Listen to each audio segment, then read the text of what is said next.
I think reappraisal of people that I hated growing up was such a disorienting thing.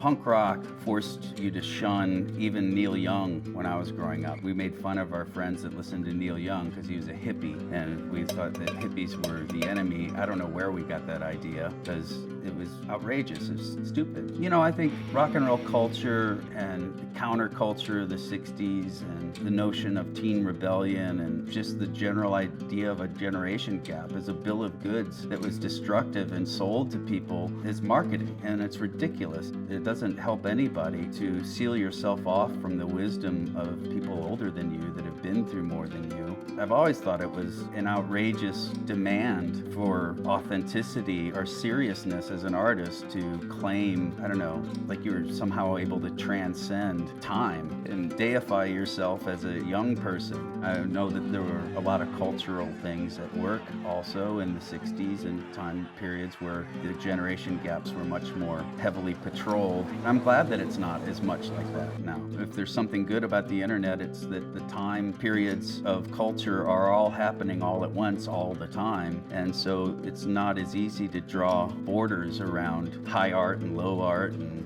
valid ideas and invalid ideas. Some of my favorite music, most important music in my life, has come to me past getting over that irrational shunning. So much so to the point where I would go even further and say that I don't ever trust that my opinion of anything will remain intact. I don't try and form fully established opinions of other people's music. If anything, I listen to a lot of music that I hate all of the time because I always feel like I should go back and give it another chance. I always assume it's something wrong with me, that I'm just not getting it. I think it's a healthy, humble place to be, to remind yourself that you can be fallible in your initial assessments or your current assessment of something. Yeah, I've had that experience so much that I probably listen to music that I really don't like more than even music I love.